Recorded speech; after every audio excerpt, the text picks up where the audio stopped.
தமிழகத்தில் சட்டமன்ற தேர்தல்களில் நாடார்களுடைய எண்ணிக்கை போட்டியிடுவதிலும் சரி, வெற்றி பெறுவதிலும் சரி, எந்த அளவிற்கு இன்றைக்கு குறைவாக இருக்கிறதோ இதே போலத்தான் கேரள மாநிலத்திலும் நம்முடைய நாடார்களுடைய நிலைமை அதுபோன்றுதான் அங்கேயும் இருக்கிறது. தமிழகத்தில் எப்படி நாடார்கள் மிகவும் பெரும்பான்மையாக வாழும் இடங்களில் கூட நாடார் வேட்பாளர்களை நிறுத்தாத சூழ்நிலையும் இருக்கிறது. நாடார்கள் வெற்றி பெற முடியாத ஒரு சூழ்நிலையும் இருக்கிறது. அரசியலில் தமிழகத்தில் எப்படி நாடார்கள் கொஞ்சம் கொஞ்சமாக புறக்கணிக்கப்பட்டு கொண்டிருக்கிறோமோ இதே போலதான் கேரளா அரசியலிலும் நாடார்களுடைய நிலை இன்றைக்கு அப்படித்தான் கேரள அரசியலையும் இருந்துகிட்டு இருக்கு. கேரளா சட்டமன்றத்தை பொறுத்தவரையில் 140 சட்டமன்ற தொகுதிகள் கேரளாவில் இருக்கு. அங்க இருக்கக்கூடிய நாடார்கள் தனி பெரும்பான்மையாக நின்று வெற்றி பெறக்கூடிய தொகுதிகள் பார்த்தோம்னா ஒரு 20-25 தொகுதிகளில் தனி பெரும்பான்மையாக நின்று வெற்றி பெறக்கூடிய தொகுதிகள் ஒரு 20 தொகுதிக்கு மேல நாடார்களுடைய தொகுதிகள் இருக்கு. கிட்டத்தட்ட ஒரு 30 ஆண்டு காலமாக நாடாரை சேர்ந்த யாரும் பாராளுமன்ற உறுப்பினராக கேரளா மாநிலத்திலிருந்து தேர்ந்தெடுக்கப்படவில்லை. ஒரு காலகட்டத்தில் சிதம்பரம் நாடார் போன்றவர்கள் எல்லாம் கேரள அரசியலில் கொடிகட்டி பறந்த அரசியல் தலைவர்கள் எத்தனையோ பேர்கள் உண்டு. ஆனால் கொஞ்சம் கொஞ்சமாக கேரளாவிலும் நாடார்கள் ஒருவரைக்கு ஒருவர் இந்த நாடார், கிறிஸ்தவ நாடார், அந்த நாடார், இந்த நாடார் அப்படின்னு சொல்லி சண்டை போட்டது காரணத்தினால அங்கேயும் நாடார்கள் மிகப்பெரிய பின்னடைவை தான் சந்தித்திருக்கிறார்கள். எப்படி இன்றைக்கு தமிழ்நாட்டில் நாம் எப்படி நாடார்களும் நாடார் சங்கங்களும் ஆங்காங்கே கல்லூரிகள் வைத்திருக்கின்றோமோ, பள்ளிக்கூடங்கள் நடத்தி கொண்டு இருக்கிறோமோ, இதே போல கேரளா நாடார் மகாஜன சங்கமும் கேரளாவில் மிகப்பெரிய கல்லூரிகளை நடத்தியது, பள்ளிக்கூடங்களை நடத்தியது. அங்கேயும் பல்வேறுபட்ட பிரச்சனைகள், ஒருவருக்கு ஒரு வழக்கு தொடுத்து கல்லூரிகள் மூடப்பட்டு இப்படிலாம் கேரளாவிலும் இதே மாதிரி சீரழிவுகள் அங்கேயும் அதிகமாயிட்டு கிட்டத்தட்ட ஒரு 15-20 எம்எல்ஏகள் சட்டமன்ற உறுப்பினராக கேரள சட்டமன்றத்தில் இருந்த ஒரு காலகட்டத்தில் 2 எம்எல்ஏ தான் கடந்த இந்த முறையை கூட 2 எம்எல்ஏ தான் சட்டமன்றத்துக்கு போயிருக்காங்கன்னா அப்ப எந்த அளவிற்கு நாம் கொஞ்சம் கொஞ்சமாக கேரளாவில் பின்தங்கி போய்விட்டார்கள் என்பதற்கு இதை விட ஒரு உதாரணம் சொல்ல வேண்டிய அவசியம் இல்லை. இன்றைக்கு தமிழகத்திலும் அதே மாதிரிதான் இன்றைக்கு கண்ணுக்கு தெரியாம நாம கொஞ்சம் கொஞ்சமாக அரசியலிலும் அதிகாரத்திலும் மிகப்பெரிய ஒரு பின்னடைவை சந்திச்சுக்கிட்டு இருக்கோம். கேரளாவை பொறுத்த வரையிலையும் இன்றைக்கு தொகுதி வாரியாக நாடார்களுடைய ஓட்டு இன்னைக்கு எவ்வளவு ஓட்டு இருக்கு அப்படின்னு நம்ம பார்த்தோம்னா கூட இன்னைக்கு கேரளாவில் கிட்டத்தட்ட 57 சட்டமன்ற தொகுதிகளில் நாடார்கள் தான் வெற்றி வாய்ப்பினை நிர்ணயிக்கக்கூடிய இடத்துல இருக்காங்க. 57 சட்டமன்ற தொகுதிகளில் நாடார்கள் தான் பெரும்பான்மையாக இருந்து அந்த வெற்றியை தேர்ந்தெடுக்கக்கூடிய இடத்துல இன்னைக்கு நாடாருடைய வாக்குகள் தான் அங்க இருந்துகிட்டு இருக்கு கேரளாவில். அப்படி இருக்கக்கூடிய இடத்துல இன்னைக்கு 2 சட்டமன்ற உறுப்பினர் தான் இருந்தாங்க. இப்ப நடைபெறக்கூடிய இந்த தேர்தலையும் கூட எத்தனை சட்டமன்ற உறுப்பினர்களுக்கு வாய்ப்பு கொடுக்கப்பட்டிருக்கு, எத்தனை பேர் சட்டமன்ற உறுப்பினராக தேர்ந்தெடுக்கப்படுகிறார்கள் என்று தெரியல. இப்படிப்பட்ட ஒரு மோசமான ஒரு நிலை நாடார்கள் எங்கிருந்தாலும் இப்படித்தான் இருக்கு. எங்க இருந்தாலும் மதச்சண்டை தான் போடலாம். அங்கேயும் கேரளாலையும் பாத்தீங்கன்னா கிட்டத்தட்ட பாத்தீங்கன்னா ஒரு 22 லட்சம் கிறிஸ்தவ வாக்குகள் நாடார்கள் ஓட்டு, கிறிஸ்தவ நாடார்கள் ஓட்டு இருக்கு. 8 லட்சம் இந்து நாடார்களுடைய ஓட்டு இருக்கு. அங்கேயும் இந்து நாடாரு கிறிஸ்தவ நாடாரு சண்டை போட்டு அங்கேயும் தேர்தல் நிற்கிறதுக்கான தகுதியை கூட இழக்கக்கூடிய ஒரு சூழ்நிலை இன்றைக்கு இருக்கு. அதே மாதிரி இன்னைக்கு பாத்தீங்கன்னா பாரசாலா அப்படிங்கிற ஒரு தொகுதியில மட்டுமே 65% நாடார்கள் இருக்காங்க. அந்த ஒரு தொகுதியில மட்டும். நெய்யாற்றங்கரில் 61% நாடார்கள் இருக்காங்க. கோவளத்துல 48% நாடார்களுடைய வாக்கு இருக்கு. அது மாதிரி காட்டக்கடான்ற தொகுதியில 44% நாடார்களுடைய வாக்குகள் இருக்கு. அதே மாதிரி அருவிக்கரால 35% ஓட்டுகள் நாடார் ஓட்டு இருக்கு. நேமம் தொகுதியில 35% நாடார்கள் ஓட்டு இருக்கு.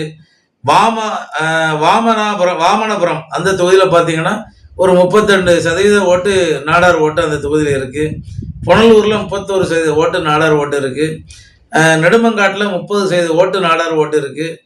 அதே மாதிரி பீர்மேடு அங்க பாத்தீங்கன்னா 29% ஓட்டு நாடார் ஓட்டு இருக்கு.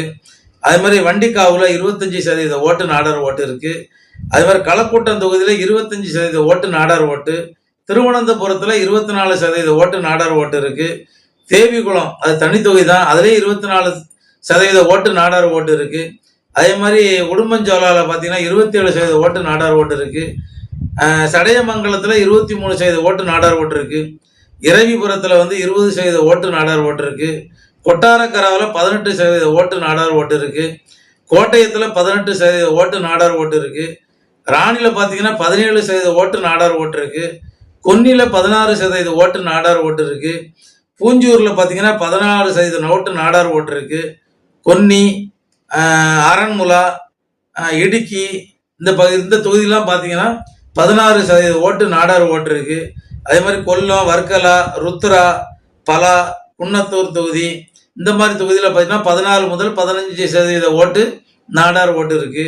சாத்தனூர், பத்தனாபுரம், சிறையின்கீழ் இந்த தொகுதிகளில் 13% ஓட்டு நாடார் ஓட்டு இருக்கு. அதே மாதிரி மூவாட்டுப்புழா, கொச்சி, ஆற்றிங்கல் இங்கெல்லாம் பார்த்தீங்கன்னா ஒரு 12% ஓட்டு நாடார் ஓட்டு இருக்கு. அதே மாதிரி காஞ்சிரப்பள்ளி, சங்கனாச்சேரி, எர்ணாகுளம் இங்க பார்த்தோம்னா 11% ஓட்டு நாடார் ஓட்டு இருக்கு. அதே மாதிரி திருவள்ளா, தொடுபுழா இந்த தொகுதியில் பார்த்தோம்னா 10% ஓட்டு நாடார் ஓட்டு இருக்கு. அதே மாதிரி திருப்புனித்தூரா, வைப்பின், கோயிலாண்டி இந்த தொகுதியில் பார்த்தீங்கன்னா 9% ஓட்டு நாடார் ஓட்டு இருக்கு. கருணாகப்பள்ளி, காயங்குளம், காடுதுருத்தி, சித்தூர் இந்த மாவட்டங்களில் இந்த தொகுதிகளில் பார்த்தோம்னா ஒரு 8-9% ஓட்டு நாடார் ஓட்டு இங்கேயும் இருக்கு. அதே மாதிரி சாவரா, கோத்தமங்கலம், பிரபம் இந்த தொகுதிகளில் 7% ஓட்டு நாடார் ஓட்டு இருக்கு. அதே மாதிரி பார்த்தீங்கன்னா காசரங்கோடு, ஆலந்தூர், புதுப்பள்ளி இங்கே பார்த்தா 6% ஓட்டு நாடார் ஓட்டு இருக்கு. அதே மாதிரி எட்டுமானூர், நென்மாரா, மாவேலிக்கரா, அடூர் இங்கே பார்த்தோம்னா 5% ஓட்டு நாடார் ஓட்டு இருக்கு. அதே மாதிரி கண்ணூர், தலச்சேரி, கோழிக்கோடு, பாலக்காடு, திரிக்கரா, குட்டநாடு, வைக்கம் இங்கெல்லாம் இந்த தொகுதிகளில் 4% ஓட்டு நாடார் ஓட்டு இருக்கு.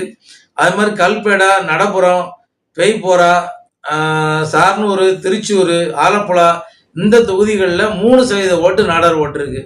அதே மாதிரி ஆலப்புழா, தர்மடோமு, ஏலத்தூர், குன்னமங்கலம், கொடுவள்ளி, திரூர், செங்கனூர், மன்னார்காடு, மலப்புழா, குருவாயூர், பரவூர், சேதலாவூர் இந்த தொகுதிகளில் 2 முதல் 3% ஓட்டு நாடார் ஓட்டு இருக்கு. அதே மாதிரி வடகரா, மலப்புரம், சாலக்குடி, ஆலூர், சுல்தான் பதேரி இந்த தொகுதிகளில் பார்த்தீங்கன்னா 1% நாடார் ஓட்டு இருக்கு. கிட்டத்தட்ட இதெல்லாம் பார்த்து இந்த தொகுதியெல்லாம் பார்த்தோம்னா கிட்டத்தட்ட ஒரு 50-57 தொகுதிகளில் வெற்றி வாய்ப்புகளை நிர்ணயிக்கக்கூடிய இடத்துல நாடார்கள் இருக்காங்க. ஆனால் அந்த கேரள மாநிலத்து அரசியல்லையும் இன்னைக்கு நாடார்கள் எந்த அளவுலையும் இன்னைக்கு மிகப்பெரிய ஒரு பின்னடைவை கண்ணுக்கு தெரியாமலே சந்திச்சிருக்காங்க. கொஞ்சம் கொஞ்சமாக இதே நிலைதான் இன்னைக்கு தமிழ்நாட்டிலையும் கிட்டத்தட்ட ஒரு 20-25-30 எம்எல்ஏகள் இருந்த ஒரு இடத்துல இன்னைக்கு 14 பேர், 10 பேர், 15 பேருக்கு வந்தாச்சு.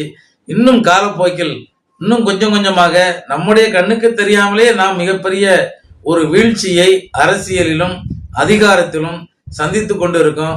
அதனால அன்பான நாடார் சமுதாய மக்களே, நீங்கள் கவனமாக இருங்க. அரசியலும் அதிகாரத்திலும் முன்னுக்கு வருவதற்கான வாய்ப்புகளை நீங்கள் உருவாக்குங்க. இல்லை அப்படின்னா எப்படி இன்னைக்கு கேரளாவில் 15-20 எம்எல்ஏ இருந்த இடத்துல இன்னைக்கு 2 எம்எல்ஏ இருக்காங்களோ அதே சூழ்நிலை தமிழ்நாட்டுக்கும் வருவதற்கான ஒரு வாய்ப்புகள் உருவாக்கிட்டு இருக்கு. அந்த வாய்ப்பு அந்த மாதிரியான ஒரு சூழ்நிலை உருவாகாத அளவிற்கு நாம் சமுதாய ஒற்றுமையோடு இருந்து நாம் அதை பாதுகாக்க வேண்டும். கிட்டத்தட்ட பார்த்தீங்கன்னா கேரளாவில் ஒரு 30 வருஷத்துக்கு முன்னாடி தான் பாராளுமன்ற உறுப்பினர் நாடார்ல ஒரு ஆள் இருந்திருக்காங்க. ஆனா 30 வருஷமா நாடார்ல ஒரு பாராளுமன்ற உறுப்பினரோட கேரளா மாநிலத்தில் இன்னைக்கு வர முடியாத ஒரு சூழ்நிலை. இவ்வளவு இன்னைக்கு அங்குள்ள மக்கள் தொகையில பாத்தீங்கன்னா இன்னைக்கு நாடாருடைய ஓட்டு கிட்டத்தட்ட பாத்தீங்கன்னா ஒரு சராசரி பார்த்தோம்னா கூட இன்னைக்கு ஒரு 30% ஓட்டு மேல் இருக்கு. இன்னைக்கு அப்படி இருக்கக்கூடிய நம்முடைய சமுதாய மக்கள் அங்கேயும் பின்னடைவு தான் இருக்காங்க. அதனால தமிழ்நாட்டில் இனி வரக்கூடிய காலகட்டங்களிலாவது இன்னும் அதிகமான சட்டமன்ற உறுப்பினர்களை உருவாக்குவதற்காக இப்போதாவது அதுக்கான ஒரு சூழ்நிலையை உருவாக்குவதற்கு நாடார்கள் இதற்கான முயற்சிகளை எடுக்க வேண்டும். இந்த சட்டமன்ற தேர்தலை விட வரக்கூடிய சட்டமன்ற தேர்தலில் இன்னும் அதிகமாக நாடார்கள் போட்டியிடுவதற்கான வாய்ப்புகளை உருவாக்குவதற்கு இப்போதே நீங்கள் தயாராக வேண்டும் என்று கேட்டுக்கொள்கிறேன். நன்றி, வணக்கம்.